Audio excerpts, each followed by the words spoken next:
कंचन आभा को वो समझाने लगा जिन क्वेश्चंस में उसे परेशानी हो रही थी। आभा लगातार कंचन की तरफ देखे जा रही थी। कंचन ने जैसे ही आभा की तरफ देखा तो आभा ने एकदम से अपना फेसबुक की तरफ कर लिया। तो ठीक है, मुझे लगता है समझ में आ गया होगा तुम्हें सब, कंचन ने आभा को देखते हुए कहा। कंचन जैसे ही वहां से जाने लगा तो आभा अपनी सीट से खड़ी होते हुए दोबारा से कंचन से पूछने लगी, अगर मुझे दोबारा प्रॉब्लम हुई तो आप सॉल्व करेंगे ना सर? हाँ, सब्जेक्ट से रिलेटेड कुछ प्रॉब्लम है तो जरूर सॉल्व करूंगा। इतना कहकर कंचन वहां से चला गया, लेकिन आभा की नजरें अभी भी कंचन पर ही थी। प्रेजेंट टाइम कंचन अभी भी शवगृह में खड़ा हुआ था।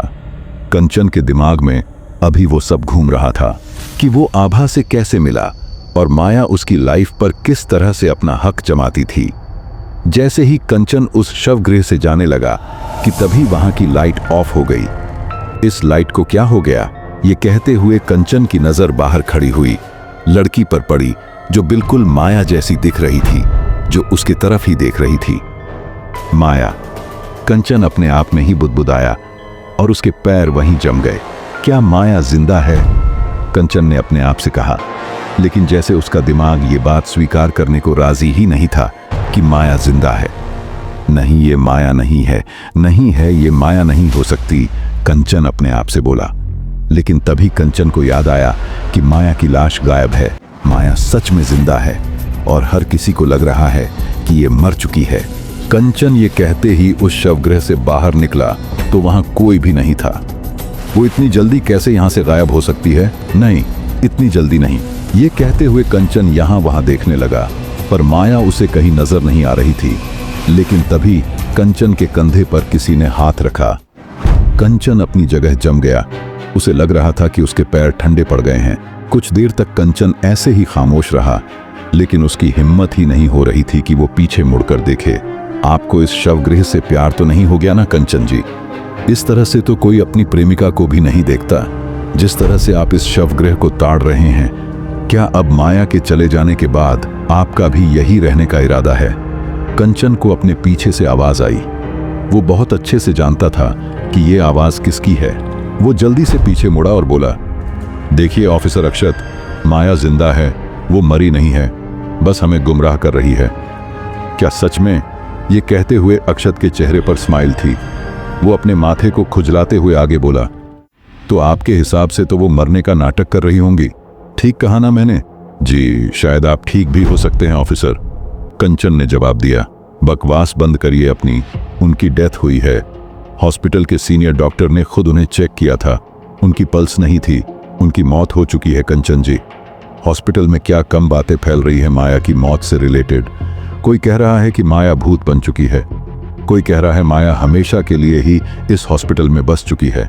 और आपकी थ्योरी तो सबसे अलग है कंचन जी। आप ये बता रहे हैं कि माया जिंदा है। अक्षत ने उसे घूरते हुए कहा, देखिए मेरी बात पर विश्वास करिए। कंचन ने अक्षत को कुछ कहने की कोशिश की। चुप कर बे, वरना एक दूंगा सुबह तक होश नहीं आएगा। अक्षत ने यह कहते हुए उसकी बाजू पकड़ी और उसको वहां से ले जाते हुए बोला, चुपचाप इन्वेस्टिगेशन रूम में सब उगल दे, वरना तेरा मुंह होगा और मेरा हाथ। इतना कहकर अक्षत कंचन को देखते हुए मुस्कुराया, लेकिन कंचन को अक्षत से काफी ज्यादा गुस्सा आ रहा था। अक्षत ने कंचन को इन्वेस्टिगेशन रूम में दोबारा लाकर बैठा दिया था। कंचन की साइड में अक्षत का जूनियर साहिल भी खड़ा हुआ था। अक्षत साहिल को देखते हुए बोला, उस ड्रग का कुछ पता चला? वो कौन सी ड्रग है? क्या वो इसी हॉस्पिटल की है? और काम क्या है उस ड्रग का? ये सवाल कर अक्षत तुरंत कंचन को देखने लगा, जिसका चेहरा सफेद हो चुका था। नहीं सर, वो डॉक्टर ने चेक की है ड्रग, वो इस हॉस्पिटल की नहीं है और ना ही सप्लाई में किसी डॉक्टर ने वो ड्रग मंगवाई थी, साहिल ने अक्षत को जवाब दिया। तो वो ड्रग इस आदमी। अक्षत जैसे ही कुछ कहता कि उसके सामने एक लेडी डॉक्टर आकर खड़ी हो गई। उसके हाथ में एक टेस्ट ट्यूब थी, जिसमें शायद उसने उस ड्रग के सॉल्यूशन को टेस्ट किया होगा। वो इंजेक्शन काफी हार्मफुल है अक्षत जी, ये कभी हमारे हॉस्पिटल का हो ही नहीं सकता। और असल बात तो ये है कि इस टाइप की कोई भी ड्रग मार्केट में नहीं है। इस ड्रग को देखकर ऐसा लगता है ये काफी ज्यादा जानलेवा है। इसका कोई भी एंटीडोट नहीं है। ये सॉल्यूशन मैं पहली बार देख रही हूँ। किसी केमिकल जीनियस ने इस मिक्सचर को रेडी कर इतनी जानलेवा ड्रग तैयार की है।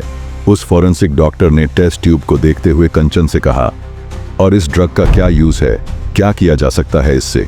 अक्षत ने उस फॉरेंसिक डॉक्टर से पूछा। मुझे अपने वकील से बात करनी है, कंचन ने तेज आवाज में कहा। वो अक्षत का ध्यान अपनी तरफ आकर्षित करना चाहता था ताकि वो फॉरेंसिक डॉक्टर पूरी बात अक्षत को ना बता दे। अक्षत ने कंचन को एक नजर देखा और लंबी सांस लेते हुए बोला, देख, तेरा इसमें कोई ना कोई हाथ जरूर है, इतना तो पता है मुझे। बस अब इतना बता दे कि माया की बॉडी किधर छुपाई है तूने। अक्षत की आवाज में काफी गुस्सा नजर आ रहा था, लेकिन तभी कंचन अपनी चेयर से खड़े होते हुए बोला, पागल हो गए हो क्या? ऑफिसर, मुझे खुद नहीं पता माया की लाश कहाँ है, मैं खुद ढूंढ रहा हूं। दिख नहीं रहा है क्या आपको मैं कितना ज्यादा परेशान हूं? कंचन ने चिल्लाते हुए अक्षत से कहा, क्या सचमुच माया की आत्मा उस खतरनाक ड्रग से जुड़ चुकी है, या कंचन ये खेल रचकर सबको गुमराह कर रहा है? कमेंट करके जरूर बताइए। जानने के लिए जरूर देखिए अगले भाग में। प्यारे दोस्तों, आपको ये कहानी पसंद आई हो तो मेरे चैनल को सब्सक्राइब करना, वीडियो को लाइक और शेयर करना बिल्कुल मत भूलिए। मिलते हैं अगले भाग में, तब तक के लिए धन्यवाद और अपना ख्याल रखिए।